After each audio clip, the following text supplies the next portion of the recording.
So hey guys, welcome in my channel, the Maestro. So today we are learning about the notes in the music.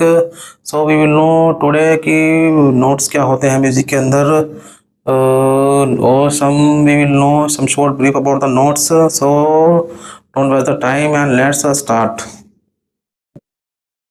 तो guys बात कर लेते हैं notes के बारे में। तो नोट्स की क्या भूमिका होती है या फिर नोट्स किसे कहते हैं।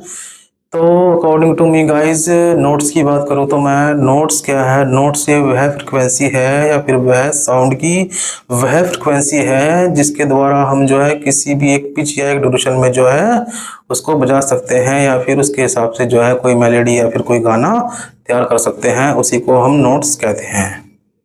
ओके गाइस, नोट्स के बारे में हो गया। तो नोट्स क्या है, नोट्स वो साउंड की वह फ्रिक्वेंसी है जिसको हम एक पिच का मतलब क्या होता है, जैसे किसी की हाई पिच होती है तो उसकी हाई आवाज होती है, किसी की लो पिच होती है तो किसी की लो आवाज होती है। मतलब फ्रिक्वेंसी की जो एक रेंज होती है साउंड के हिसाब से, जैसे कि हाई या लो, उसी को पिच कहते हैं। और बाकी बात करें तो ड्यूरेशन एक टाइम के हिसाब से जो है, एक टाइम सेट होता है ना हर चीज़ का बजाने के लिए, गाने के लिए। तो वही है एक पिच के हिसाब से और एक जो है टाइम के हिसाब से जो हम इसको बजा सकते हैं, और इसको बजाकर हम जो है कुछ मेलोडी तैयार कर सकते हैं। मेलोडी क्या होती है, मेलोडी को बोलते हैं धुन हिंदी में, और इस धुन से ही जो है हम कंपोजिशन करते हैं या फिर कोई गाना तैयार करते हैं। इसलिए हम जो है इसको नोट्स कह सकते हैं या फिर नोट्स कहते हैं इन द म्यूजिक में। तो गाइस नोट्स के बारे में हो गया है। और मैं बता दूं कि कोई भी वर्ल्ड का कोई भी गाना हो तो ये जो है सिर्फ नोट से ही तैयार होता है। नोट्स क्या है, म्यूजिक की एक रूट है, म्यूजिक की एक रूट है, एक जड़ है, जहाँ से जो है हर गाना की जो है, हर राग की जो है संरचना होती है। तो यही नोट्स है। और बात कर लेते हैं प्रैक्टिकली के हिसाब से। तो प्रैक्टिकली के हिसाब से गाइस, जैसे कि स्क्रीन पे मैंने एक पोस्टर लगाया है मेरी पियानो कीबोर्ड का, तो इसमें जो है कुछ लेटर्स लिखे हुए हैं, CDEFGAB। तो ये क्या है, ये इन्हीं को जो है हम नोट्स कहते हैं। ये जो है ये वेस्टर्न म्यूजिक में कहा जाता है इनको नोट्स, बट हमारे अगर हम इंडियन क्लासिकल के हिसाब से बात करें तो हम जो है इसको फिर सी के जो इन नोट्स के हिसाब से जो है हम क्लासिकल में जो है सारे गामा पा धा नी सा कहते हैं। ठीक है, इस बात हो गई है नोट्स के बारे में। तो बात कर लेते हैं,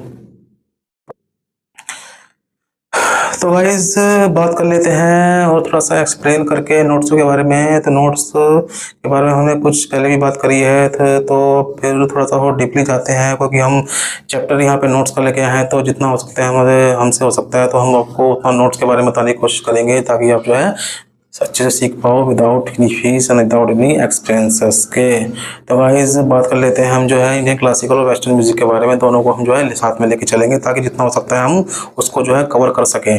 और गाइस इंडियन क्लासिकल की बात करो तो इंडियन क्लासिकल में जो है 7 नोट्स होते हैं, सारे गामा पा धा नी सा, जो है मुख्य रूप से इन 7 ही स्वर होते हैं। इन 7 स्वर से मिलकर जो है सप्तक तैयार होता है।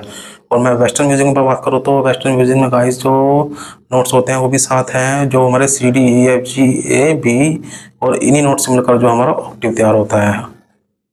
क्या समझ में आया? मतलब जो हमने क्लासिकल म्यूजिक में जो 7 स्वरों को मिलकर एक हमें सप्तक बनाया था, हमने जो है वेस्टर्न म्यूजिक में वही जो है 7 नोट्स को मिलकर हमने एक ऑक्टेव बनाया है। तो इसका मतलब यह है कि सप्तक को ही ऑक्टेव कहते हैं। और ऑक्टेव के हिसाब से जो है हमारा जो कोई भी इंस्ट्रूमेंट है, मेडी पियानो या कीबोर्ड जो है वो एक तैयार होता है, ताकि हम उसको जो है पिच के हिसाब से डिवाइड कर सके, रेफरेंस लेके एक जो है ऑक्टेव का। जैसे कि हमारे फर्स्ट ऑक्टेव होते हैं, सेकंड ऑक्टेव हो गया, थर्ड ऑक्टेव हो गया, फोर्थ ऑक्टेव हो गया, फिफ्थ ऑक्टेव हो गया। तो हम जो है इनको डिवाइडेशन कर देते हैं। उनकी पिच जो है अलग अलग होती है। जितना हाई ऑक्टेव पे जाओगे तो उसकी जो है उतनी ही हाई पिच होगी। तो हम जो इसको डिवाइड करते हैं, एक जैसे कि कोई भी लगा लेता हूँ मैं यहाँ पे मीडी पियानो या कीबोर्ड का लगा लेता हूँ। जैसे कि इसमें बांट रहे हैं, इसमें जो है C1 से लेके C2 तक जैसे कि बांट रहे हैं। तो C1 से C2 तक जो है फर्स्ट ऑक्टेव है, C2 से C3 तक जो है सेकंड ऑक्टेव है, C3 से C4 तक जो है वो थर्ड ऑक्टेव है, और C4 का जो ऑक्टेव है, C4 से C5 जो भी बढ़ता जा रहा है। तो ये हमारे ऑक्टेव जो है डिवाइड होते जा रहे हैं। बट ध्यान ये रखना है कि इन सभी ऑक्टेव में जो है हमारे नोट सिर्फ 7 ही है, जिसमें हमारा एक कीबोर्ड पर जो है 7 वाइट की जाएगी और ब्लैक जो है 5 की जाएगी। तो हमें सिर्फ यही ध्यान रखना है इसमें। ठीक है गाइस, बाकी जो है सब कुछ सेम है, बट इसको डिवाइड कर दिया गया है इसकी फ्रिक्वेंसी के हिसाब से, इसको ऑक्टेव्स में। ठीक है गाइस, तो ये तो हो गया नोट्स के बारे में कि हमने नोट्स को बता दिया है कि इसको जो है इस तरह से डिवाइड करते हैं, या फिर इस जो है इसको हम मिलाकर जो है ये कहते हैं। कुछ हमारे नोट्स हैं यहाँ पर जो कि, या फिर जिनको हम कहते हैं जैसे नेचुरल नोट्स होते हैं, कुछ फ्लैट्स नोट्स होते हैं, कुछ जो है शार्प नोट्स होते हैं। नेचुरल नोट्स की बात करो तो नेचुरल नोट्स जो है हमारे वही वो वाइट कीज वाले नोट्स होते हैं, उनको हम शुद्ध स्वर या फिर नेचुरल नोट्स कहते हैं। और शार्प की नोट्स की बात करूँ तो मैं शार्प नोट जो हमारे ब्लैक कीज वाले होते हैं, या फिर फ्लैट नोट की बात करूँ जो हमारे ब्लैक कीज वाले नोट होते हैं कीबोर्ड पर, उनको हम जो है शार्प या फ्लैट नोट से दिखाते हैं या फिर दर्शाते हैं। ठीक है गाइस, ये तो हो गया इसके बारे में। मैं बता दूं, ये नोट्स वही नोट्स हैं जिनसे मिलकर जो है एक स्केल तैयार होता है, जिनसे मिलकर एक कोर्ड्स तैयार होते हैं, जिनसे मिलकर एक मेलोडी तैयार होती है, जिनसे मिलकर एक कंपोजिशन तैयार होती है, जिनसे मिलकर एक जो है राग्स बनते हैं, जिनसे मिलकर एक जो है थाट बनते हैं। तो इन सब से मिलकर ही जो है हम जो है हमारा म्यूज़िक की एक कंस्ट्रक्शन या बोले फिर म्यूज़िक का जो भी एक कोई भी प्रोस्पेक्टिव या कुछ भी बोल सकते हैं कि वो हमारा जो है तैयार होता है। गाइस, बात हो गई है नोट्सों के बारे में कि नोट्स है, अगर तुम्हें कुछ समझ में ना आया हो तो आप जो है प्लीज़ इजीली जो है कमेंट कर सकते हो कमेंट सेक्शन में। मैं जो हूँ उसके बारे में तुरंत रिप्लाई करूँगा, तुरंत बताऊँगा कि क्या है क्या नहीं है। तो गाइस चलते हैं फिर, अब क्या करें। अब नोट्स का तो जितना था वो हो ही गया, क्योंकि बता ही दिया है नोट्स के बारे में। तो मिलते हैं गाइस नेक्स्ट चैप्टर में। तो तब तक के लिए मज़े लेते रहिए और पीते रहिए आराम से।